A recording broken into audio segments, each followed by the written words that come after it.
माता के गर्भ में है, माता को बहुत कष्ट हो रहा है।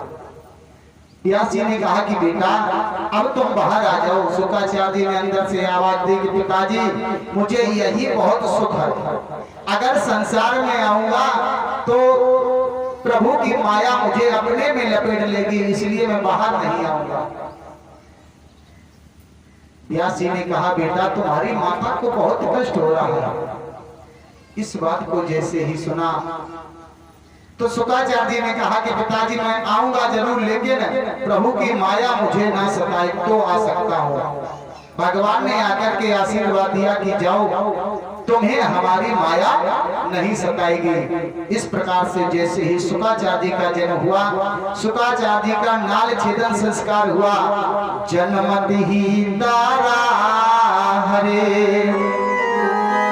नराल पेटे अंग, भाग चले सुखदेव जी लगे प्यास संग।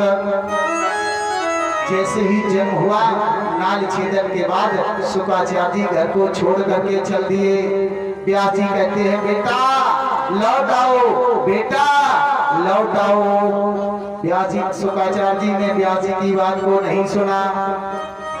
अब पुत्र मोह में व्यास जी पीछे पीछे भागते जा रहे हैं। शुक्राचार्य जी जंगल में पहुंचे, जैसे ही कहा बेटा लौट आओ, जंगल से वृक्षों से आवाज आई लौट आओ, लेकिन शुक्राचार्य जी वापस नहीं आए। और शुक्राचार्य जी किसी से कुछ लेते देते नहीं थे। किसी अतिथि के यहाँ अगर जाते थे कुछ लेने के लिए तो मात्र 6 मिनट रुकते थे। जितने समय में एक देसी गौमाता का दोहन हो जाए उतनी देर में यदि किसी ने उनको कुछ दे दिया तो स्वीकार कर लिया, अन्यथा कोई बात नहीं, चले जाते थे। आज वही शुक्राचार्य जी आ रहे हैं, सभी लोग ताली बजाते हुए उनका स्वागत करेंगे कि हर की कथा सुनाने वाले, प्रभु की कथा सुनाने वाले, तुमको लाखों प्रणाम, तुमको लाखों प्रणाम। प्रभु की कथा सुनाने वाले, प्रभु की कथा सुनाने वाले, तुमको लाखों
सुखदेव जी का पूजन करवा दो। इस प्रकार से आज महाराज शुक्राचार्य जी जैसे ही सुखताल नामक स्थान पर पहुंचे हैं, जहां पर महाराज परीक्षित बैठे हुए थे। महाराज परीक्षित ने उठकर के सम्मान किया और बैठते ही प्रश्न कर दिया, मृ मानस्य किम कर्तव्यम, मरने वाले व्यक्ति को क्या करना चाहिए? ऐसा क्यों किया? क्योंकि शुक्राचार्य जी 6 मिनट से अधिक नहीं रुकते हैं, इसलिए तुरंत काम बताओ। जो व्यक्ति ज्यादा जल्दी में हो उसे काम बता दो, फिर मत रहने दो। जैसे ही प्रश्न किया उसी समय शुक्राचार्य जी ने कहा कि राजन, बहुत ही सुंदर प्रश्न किया है। बर्याने सुते प्रश्न क्रतो लोक हितम नपः, आत्मके सम्मता पुंसाम स्रोत व्याधि सूया पर। बर्याने सुते प्रश्न, ही राजा तुम्हारा प्रश्न बहुत ही सुंदर है और ये तुम्हारे लिए नहीं, लोक हितम, ये समस्त लोग के कल्याण के लिए तुमने प्रश्न किया है। क्योंकि सभी मरेंगे, 7 दिन में सब लोग मर जाएंगे। अब क्या सोचो कि हम नहीं मरे तो मर 7 दिन में जाए, क्योंकि 7 दिन ही है, इतवार, सोमवार, मंगलवार, बुधवार, गुरुवार, शुक्रवार और शनिवार है, तो 7 ही दिन। 8वां दिन ही भगवान ने नहीं बनाया है। और जैसे ही कहा उसी समय कहा कि राजन, तुमने बहुत सुंदर प्रश्न किया है, इसलिए भगवान का भजन करो जीवन में। और तुम कहते हो कि हमारे जीवन में मात्र 7 दिन का समय है, अरे तुम्हारे पास बहुत समय है। सूर्यवंश में एक खड़वांग नाम के नेपाल हुए, उनका सारा जीवन व्यतीत हो गया। जब समय के अंतिम क्षण बचा, मात्र 2 मुहूर्त समय बचा, तब उन्होंने सोचा कि अरे मैंने तो भगवान का भजन ही नहीं किया, तो सब कुछ त्याग करके भगवान का भजन किया और भगवत धाम को चले गए। और तुम्हारे तो पास अभी 7 दिन का समय है। जैसे ही इतना कहा, समझाने के बाद, क्योंकि कुछ डॉक्टर ऐसे होते हैं कितनी गंभीर बीमारी क्यों ना हो तो वो बातों बातों में ही उसको सुलझा देते, कहते अरे कुछ नहीं, छोटी समस्या है, अभी निदान हो जाएगा। अब कुछ डॉक्टर ऐसे होते हैं कि समस्या है छोटी, उसको बहुत बड़ा बता देते हैं। शुक्राचार्य ने कहा कि तुम्हारे पास तो 7 दिन है। अरे हमने 2 मुहूर्त में, 2 घड़ी में, मात्र 48 मिनट खड़वांग राजा ने स्वर्ग प्राप्त कर लिया। जैसे ही सर्वप्रथम भागवत सुनने का विधान बताया है कि भागवत किस प्रकार से सुनने चाहिए हमें बताया। जितासनो जित श्वासो जित संगो जितेन्द्रिया स्थूले भगवतो रूपे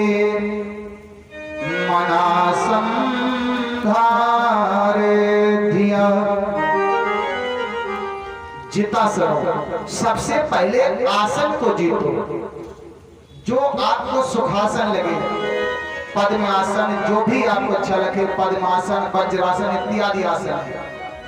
क्योंकि जब तक आसन नहीं आप जीतेंगे तब तक 2 मिनट इधर 2 मिनट उधर तो मन नहीं लगेगा, मन विचलित रहेगा।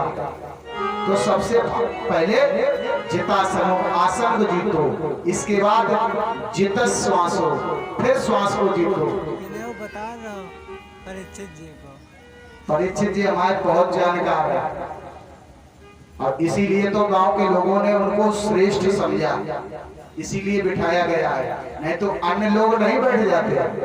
अरे सबके भाग्य में नहीं होता है ये स्थान पाना, भगवान की कृपा नहीं अति कृपा होती है। पैसा तो सभी खर्च कर लेते हैं, लेकिन ये स्थान पाना बहुत बड़ी बात होती है। जित श्वासो, श्वास को भी जीतना चाहिए। जैसे कि हम लोग जब इस समय बैठे हैं तो 1 मिनट में 12 श्वास लेते हैं, और अगर लेट जाएंगे तो 18 हो जाएंगे, अगर सोने लगेंगे तो 36 हो जाएंगे। कहा गया है बैठे 12 परे 18, सोने में 36। जब हम लोग सोते हैं तो 1 मिनट में 36 श्वास लेते हैं। इसलिए जो व्यक्ति ज्यादा सोता है वो जल्दी भगवत धाम चला जाता है। इसलिए सोना नहीं है, क्योंकि हमारे पूर्वज कहते थे जागे सो पावे और सोवे सो खोवे। जबकि हमारे वैज्ञानिकों ने भी प्रमाणित कर दिया है एक स्वस्थ व्यक्ति को मात्र 6 घंटे सोना चाहिए। हमने देखा है कि बता 6 घंटे जगह बाद बाकी सोए हैं,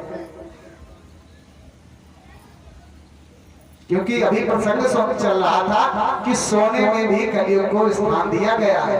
तो जो लोग ज्यादा सोते समझ ले उनके घर कलियुग महाराज वास करते हैं। क्योंकि जब हम लोग विषय भोग में लिप्त होते हैं तो 36 दूना 72, तब 72 सांस लेता है व्यक्ति। और आप अनुभव करके देखना, इस समय देखना, उसके बाद जब लेटना तब देखना कितनी सांस चलती है, और उसके बाद जब सो रहे हो तब तो मालूम ही नहीं, तब दूसरा व्यक्ति बता सकता है। इसलिए हमारा जीवन वर्षों पर नहीं आधारित है, अपितु जीवन हमारा श्वासों पर आधारित है। तो श्वास श्वास प्रति राम जप, वृथा श्वास मत खो, ना जाने इस श्वास का आवन हो न हो।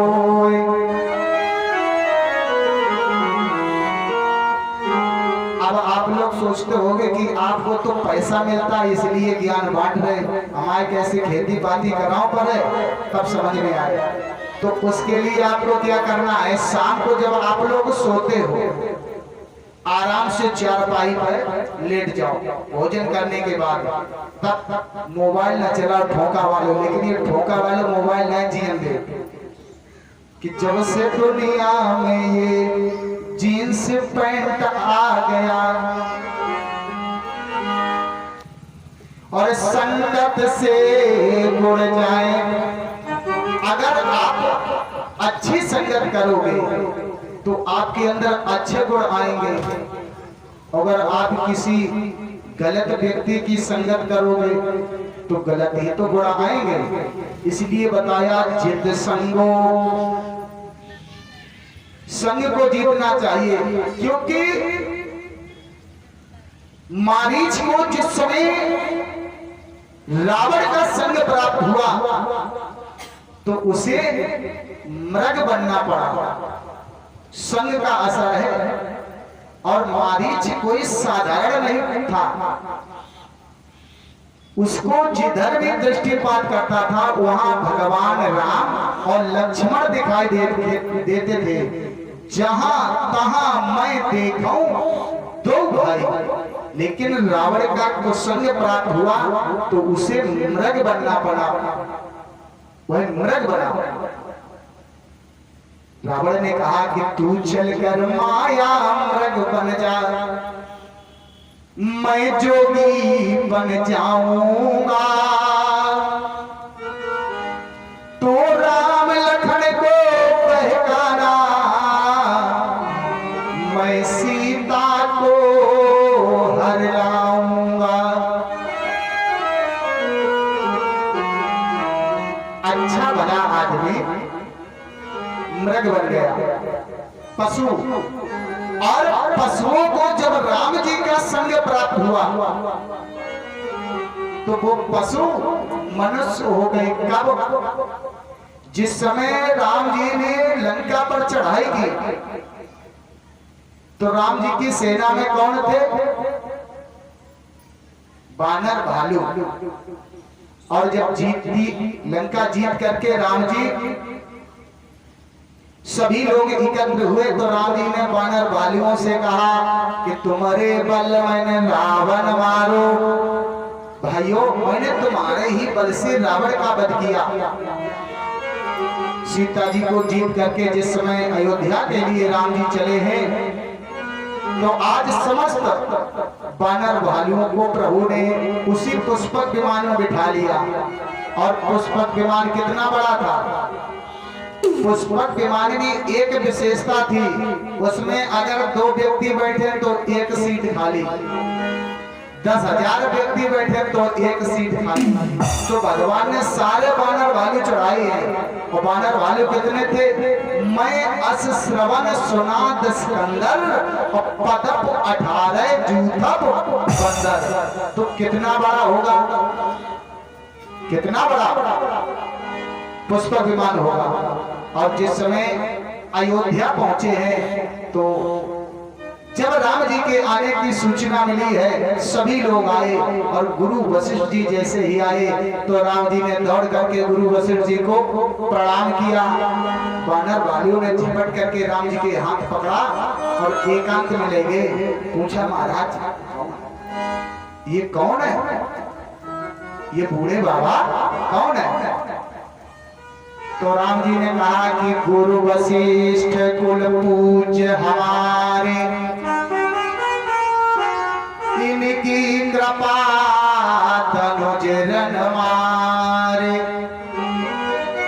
मैंने इनकी ही कृपा से राक्षस मारे। बानर भालुओं ने कहा कि वाह महाराज, तुम द्वितला की बात करत। अब उन्होंने कहा थे कि तुम्हारे बल मैंने रावण मारो और अब इनकी कृपा धनुष रन मारे। जे आराम से अयोध्या में बैठे रहे, हम पे पूछो ईटा पत्थरा ढोत ढोत पुल के ने परेशान हो गए। जब इतना परिचय हुआ तो राम जी से वशिष्ठ जी ने पूछा कि राघव ये कौन है? राम जी ने कह दिया ये हमारे युद्ध स्थल में हमारे साथ में सभी बानर भालू है। वशिष्ठ जी ने कहा कि ये बानर भालू, हमें तो कुछ और दिखाई दे रहा है कि गुरुदेव आपको क्या दिखाई दे रहा है? तो वशिष्ठ जी ने कहा था हनुमदात सब बानर वीरा और धरे मनोहर मनुज शरीरा। तो बानर भालू राम जी का संगत, राम जी की संगत की तो मनुष्य हो गए और रावण के कुसंग में मनुष्य पशु हो गया। इसलिए संग को जीतो। फिर लिखा है जितेंद्रिया, इंद्रियों को भी जीतना चाहिए। अब ये नहीं कि बैठे ये ना और बातें करो कहूं और ना, क्योंकि एक पंडित जी थे, पंडित जी अब मंदिर में रोज सुबह शाम आरती करते। और पंडित जी के मंदिर के सामने एक गड़का का मकान था। गड़का आप लोग जानते हो, नाचने वाले। तो पंडित जी जैसे ही आरती जलाए, ओम जय जगदीश हरे, स्वामी जय जगदीश हरे। आरती को जैसे ही जलाया, संध्या के समय उधर गड़का के यहाँ लोग नृत्य देखने के लिए आते थे। तो गड़का के कानों में जैसे ही घंटी की धुन पहुंची तो गड़का विचार करने लगी कि हे परमात्मा, तूने हमें कहां भेज दिया जो मैं इन दो हाथ वालों के सामने में नाच रही हूं। अगर मुझे भी उत्तम कुल में भेजा होता तो मैं आपकी पूजा करती, अर्चना करती, वंदना करती। अब उधर जैसे ही ढोल मृदंग की आवाज और घुंघरू की आवाज पंडित जी के कानों में पहुंची। पंडित जी ओम जय जगदीश हरे भूल गए। पंडित जी मंदिर में आरती तो घुमाए रहे, लेकिन कहा हे भगवान कहाँ पंडितन घर भेज दो। फिर जो हो तो कहूँ ठीक ठाक घराने आराम से हम नाच दिखते, आजकल बहुत आगे हैं। अब गड़का का ध्यान है आरती में, लेकिन पंडित जी का ध्यान कहाँ है?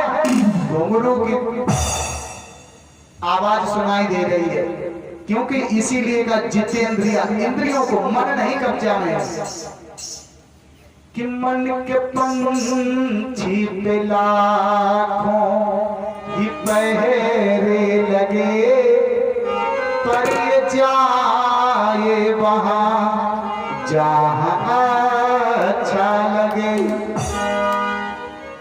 मन को किसी ने बस में नहीं कर पाया। समय आने पर दोनों का शरीर शांत हुआ। पंडित जी को नर्क मिला और उस लड़का को स्वर्ग मिला। इसलिए कथा में बैठो तो कथा में रहो, जाना सोचो कि चले दुकान पे चले। अगर दुकान पे जाओ तो आराम से दुकान पे बैठो, क्योंकि द्वचित कदाचित ना तो सड़क। इसलिए जित श्वासो जित संगो जितेंद्रिया। फिर जब इन चीजों को जीतने के बाद फिर भगवान का ध्यान अपने अंतःकरण में करो, विराट पुरुष का ध्यान करो। इस प्रकार से अगर आप कथा श्रवण करेंगे तो आपके समस्त मनोकामना पूर्ण होगी। इसके बाद बताया है किस कामना से